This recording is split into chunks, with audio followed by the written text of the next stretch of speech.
Hello, everybody. I'm here today with Grace He, our Director of People, Culture, and Belonging, to talk about Lunar New Year, or what some people call Chinese New Year. Chinese New Year. It's known as both things around the world. In fact, there's many names that it's referred to around the world. But we're here to talk to Grace about her experiences, both in China and here in the U.S. as it relates to Chinese New Year. Welcome, Grace. Thanks for joining me. Hello, Steve. Thank you for having me. Absolutely. So, Grace, before we jump into a discussion about Chinese New Year, would you mind just sharing a little bit about the part of China that you're from and what it was like growing up there? Sure. Shanghai is my hometown. Some of you may have seen or visit or known. Some of you may not be able to have a chance to check it out. So Shanghai is one of the fourth largest city in China. It's on the southern part of the China.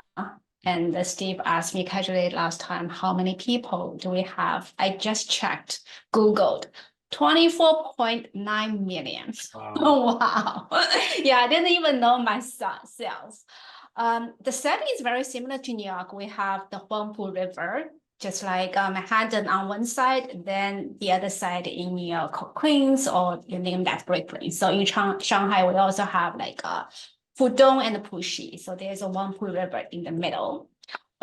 This is one of the major centers for the entire country, mainly for the finance, business, economics, science, research, and you name that, and also the hub for the culture. So that is my proud hometown. That's crazy. 24 million. So you compare it to New Yes. York, but that's 3 times the population of New York. Now New York geographically is not that large. Do you know how Shanghai compares to New York geographically? Like, Sorry, don't know. no, I I mean, I always kidding just myself. What did I learn back in school? Everything went back to my teacher. That's a lot of people. That's a lot of people. Mm, It's yeah. crazy. Mhm. Well, great. Thanks, Grace. So I didn't know this, but as I alluded to earlier, I've learned and trying to educate myself a little bit about Lunar New Year or Chinese New Year, that it is actually celebrated around the world, not just in China. Almost every country, or maybe every country in Asia, has their own version of it. The UK celebrates it, or many people in the UK celebrate it, even in Canada, Australia. So that was really interesting to learn. And actually, in learning about it, and in some discussions you and I have already had about this, it's very fascinating, and it sounds like a really, really fun time. But can you explain to us just kind of the basics of Lunar New Year or Chinese New Year? Sure. The Lunar actually is a different name for a different kind of calendar. So the easy way to put like today is February 28th, but back in China, Chinese calendar is the middle of January. So which means that Lunar New Year is a celebration of the arrival of spring as well as the beginning of the new year in lunar calendar. It is be considered as the most important holidays in China because in China, just like here, we have so many other holidays. That biggest component for that Chinese New Year celebration is really family get together for the New Year Eve dinner. We call that is a Tuan Yuan Fan. And secondly, it's a long 2 week celebration ended by the 15th of that holidays. It's called the Lantern Festival. And there are several traditions going to be involved from the food, from the custom tradition culture piece, and then have a very good quality time with the friends and the families you love. So I think that is the beauty of what Chinese New Year are about. Thanks. Yeah, the Spring Festival, I think I read, dates way back to, I don't know how many hundreds or thousands of years it goes back. I can't recall, but the celebration of spring, I think, related to agriculture and planting and the excitement that it was time to plant a new crop, and so yeah, that makes sense. The celebration of spring, and interesting to know the history of that. So Grace, what is your earliest memory of Chinese New Year? Food. The I know first you is love the to food. cook, Grace, so that doesn't surprise me. Yeah. I enjoy cooking, baking. The reason I say food is because Chinese New Year all fall into, in China, we have a winter break when I was little. We have three breaks: summer break, winter break, and a very short fall break. But winter break happened to be the most enjoyable because not only we don't need to go to school, but also it's a spring festival. So you can imagine that. So what I memories really the most like what I feel tying to the Chinese New Year celebration is the dinner, reunion dinner, 团圆饭, firework. My father always lit it up right after the midnight. And that was huge. Wearing the new clothes on the first day of New Year, my mom always wants to make sure that my sister, myself, we have a new clothes. And then inside the pocket of the clothes, there's always be a surprise red envelope. This is the red envelope with some money. But the piece for the red envelope actually is not just for the money, it's really the whole package. Bring a lot of good luck, health for the coming year. And then last but not least is all weeks long, non-stop treats. That is the only time when I eat everything, my mom is not going to say, you need to eat vegetables because supposedly during the whole winter break, parents cannot scold children. We can behave whatever we want to be. So that is my favorite memory. Yeah. That's awesome. That's awesome. So that was my next question, but I think you just answered it. So I know as much as you love to cook and you love good food, was the food your favorite part of Chinese New Year? Um, Everything, just the whole I still remember the whole week. If you said Valentine's Day, love in the air, I would say back then the whole week is so like you have the quality time with the parents because they also get time off, so you don't need to feel like by yourself at home, and everybody just so have a such positive, happy, cheerful mood, and then everywhere you say 过年好, 恭喜发财. And when we were little, all the parents, like grandparents or whatever, they always give us the red pocket envelope. So by the end of the week, I can receive tons of that. Then you have chance to meet and play with your buddies or your siblings. So that is really the whole atmosphere and so such like an enjoyable week. So Okay. that is what remember me the most. I think I'm starting to understand. So it's just a period of time where you can eat what you want, you can do what you want, you don't have to go to school, there are no rules, everybody's happy, everybody's, greeting one another with glad salutations, and it's just a fun, happy time of the year. Yeah, it's just a very festival type of the moody in the Well, air. I think I'm sold. I might have to go over there and spend 15 days over there. That sounds pretty awesome. Yeah, very awesome. Do they drink beer? No. Oh, well, I'm out. I'm Yeah. out. Actually, they do have some like a tradition wine. They call that a liquor, but I never really had a taste of that. Yeah. Okay, great. Well, can you tell me, you mentioned the red envelopes, and I've read a lot about that. I know that's a big part of their tradition. Can you tell us a little bit about, like, do you know anything about like the history of that, or like what is the meaning? I know red has a big meaning. I think it goes back to the peppers that I think the origin of the New Year was that I think they shot off fireworks and they hung peppers because they were warding off the dragon that they thought would come out of the sea and eat the village. And so I know red has like a big meaning, and I think it comes from those red peppers. But what is the history of the red envelopes, or tell us a little bit more about that if you can. Okay. Yeah, I don't want to say what I'm going to share is the history, but just what I know when I was little. So you're right. The envelope, the reason called the red, actually red back in China is a symbol of happiness as also a good luck. in Chinese culture. So normally the traditional wrap, you can see I have three different versions. Maybe you cannot tell very clearly, but all of that has a two color tone. One is the gold, those kind of engraving there, and also the red, because both gold and red happen to be a very lucky or happy in Chinese culture.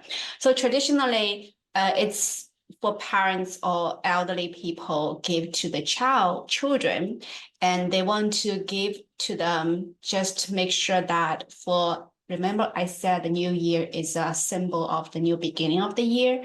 So they want to use this as like some wishes for the children have the whole year good health, everything when goes smoothly. So that is just a best wish from the parents to the children. And the children normally get the red envelope. We need to say some wishes or good luck or happy new year to our elderly parents. And there's a one custom in China. When I grow up, I don't need to give the envelope to those people who are little unless I got married. So once you're married, then as a courtesy, if there is a little one come to my house, even though they are not my children, I need to prepare the red envelope. Okay. So to summarize that, is not really how important how much you put inside of the pocket. It's just using this to send the good wishes. And then generally it's on the first day of New Year. So that is what tradition normally gave out. So wish everybody a good luck in the new year. Okay. All right. Well, you can always use a little good luck as you're heading into the new year. So there's a ton of tradition in China. I mean, the whole 15 days, and it's just the amount of tradition there is crazy.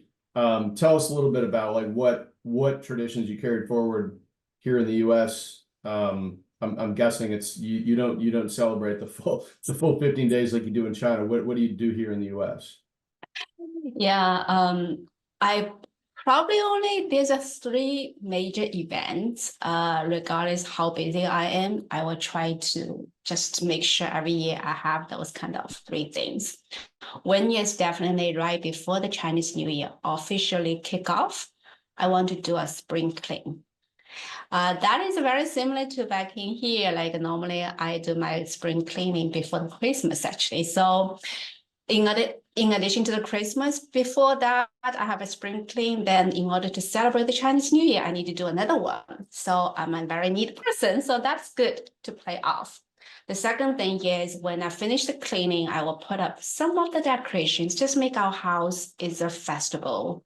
So because Chinese New Year is something after the Christmas, right? So at that time, I already done with my Christmas decorations. So now is the reason to put up some of the Chinese New Year decorations. So that is the one thing I normally do.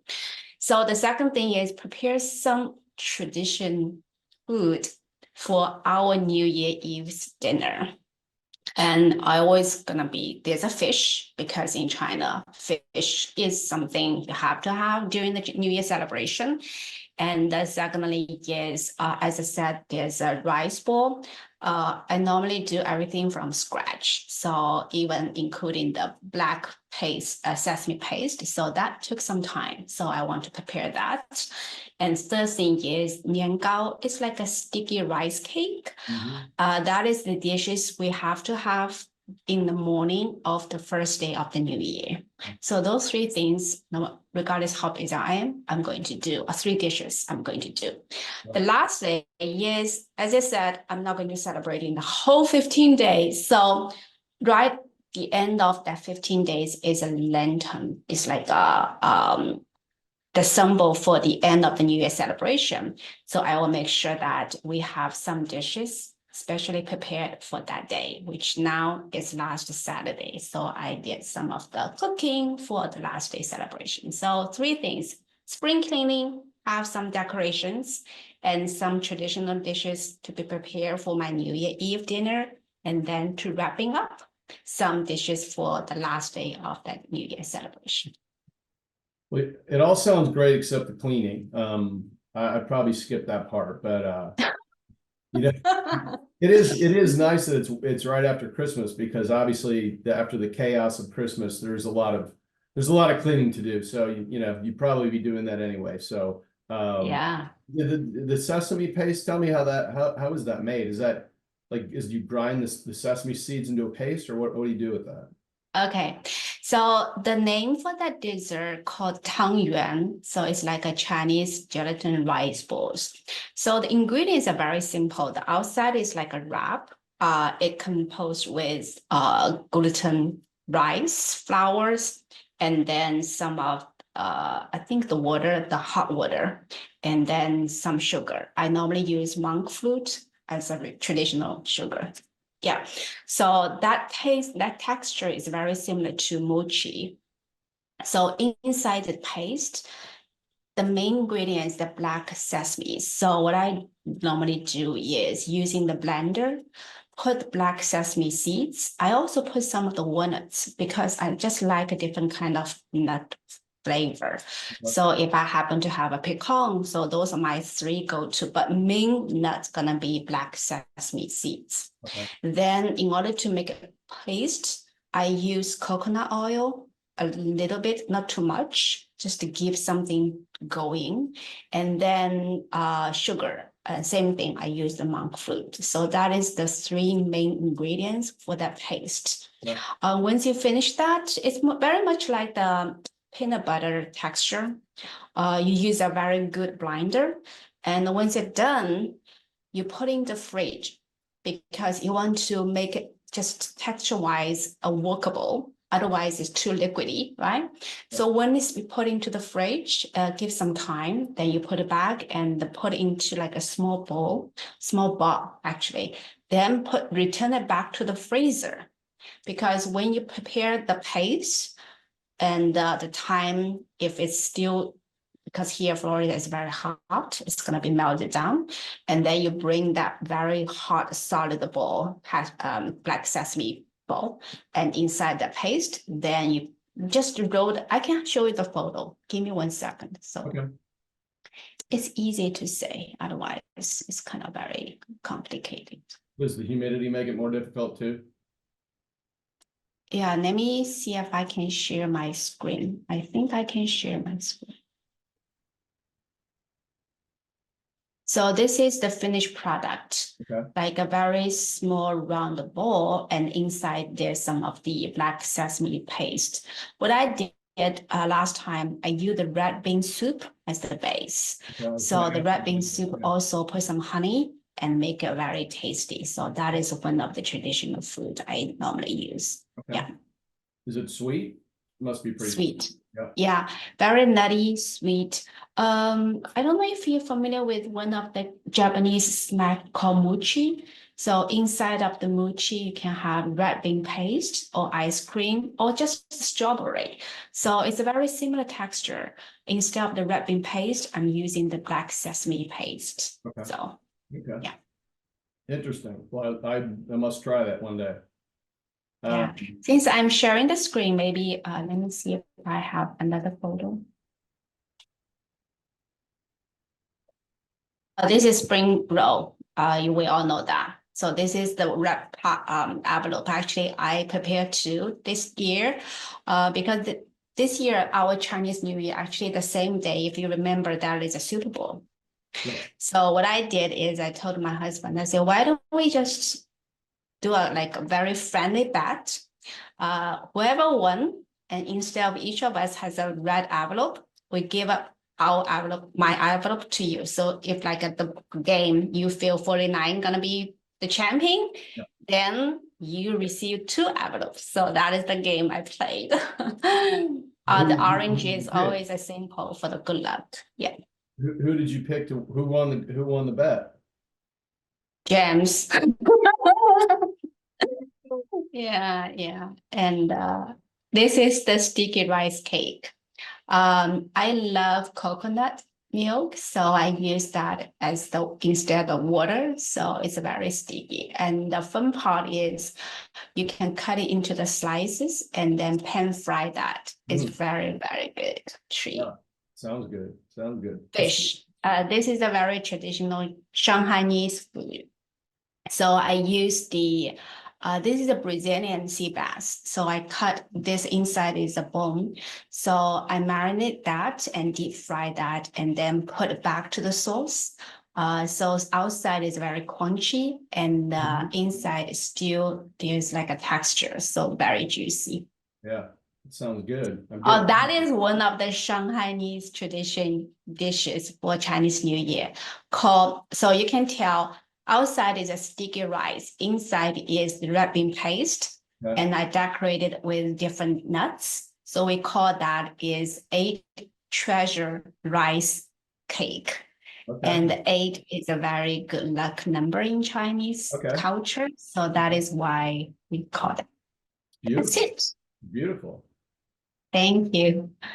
Well, speaking of your husband, James, did he have similar experiences as a child? Did he have any different traditions that he's talked about or shared with you that differ from yours, or do you think he had a pretty similar experience growing up? Good question. Very similar because yeah, we have a same hometown, Shanghai. Okay. And yeah, actually back in China, we live very close to each other. So our families know each other a very long time. Um, Here, when in our own family, actually, those tradition is really something I kind of based on my memories and I created. So, as you know, that each family, the tradition is really something you would like to have it as part of the celebration. Then you form your own tradition. So I will say that what we did now, it becomes our own tradition, still tied back to this childhood memory of Chinese New Year celebration, but with some spin and a twist. Yeah. Okay. Well, great. Yeah, that's I remember you sharing with me that you both grew up near one another. And what's the population of Shanghai? Do you know? Wow, I think very 130 million, a lot, a lot, a lot. Yeah, if you compare city with city, I will say Shanghai is very similar to New York, but with I would say it's not like a New York plus Chicago Wow. because yeah, Shanghai you can tell those kind of modernized. It's a financial hub, so what exactly New York is all about, and the reason I put on Shanghai is equal to New York and Chicago is because I really like Chicago's architect and historical piece, Yeah. and Shanghai happened to have some of that. And the financial hub piece from New York is very similar to Shanghai. And the population, I think, what Shanghai currently have is a combination between New York and Chicago. Yeah, there's a lot of opportunities in Shanghai. So it's a very modernized city, but still have a lot of opportunities for those young generations. Yeah. Yeah. Interesting. Interesting. Well, back to Chinese New Year. So I read that there's an animal associated. I mean, I kind of knew this. I mean, I really didn't know anything about Chinese New Year, admittedly, you always hear about the year of the dragon or the year of the I don't know, what are some of the other animals? Good question. Dragon, this year is Year of the Dragon. We all know that dragon is a symbolized power and good future and strength. So we have a 12 different animals. Honestly, I don't even know every single of them, but I know the year before that is rabbit, Okay. and then and the before rabbit is tiger. Then there's ox, pig, monkey because my father is monkey, and then what else? Oh, Or is one horse. better than the other? I mean, do people get more excited when it's, the year of the dragon versus the year of the ox? Or I mean, is there, does one have a better association than others, or is it just to differentiate, the years? I think everyone have a different take.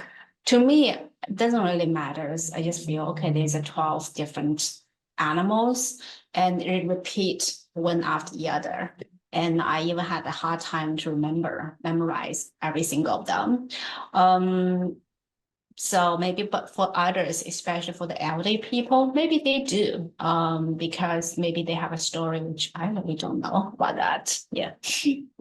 Yeah, I'm sure it could have something, you know, if you had a positive experience one time in a certain year, that animal might be having a positive association for you versus, you know, something bad happened to you. I'm sure that, you know, people over time maybe look forward to certain years and don't look forward to other certain years. So that's interesting. And they do reappear, right? So it's 12 Yeah, years every old, 12 years they 12. do Okay. repair. Yes, Okay. yes, Okay. yes.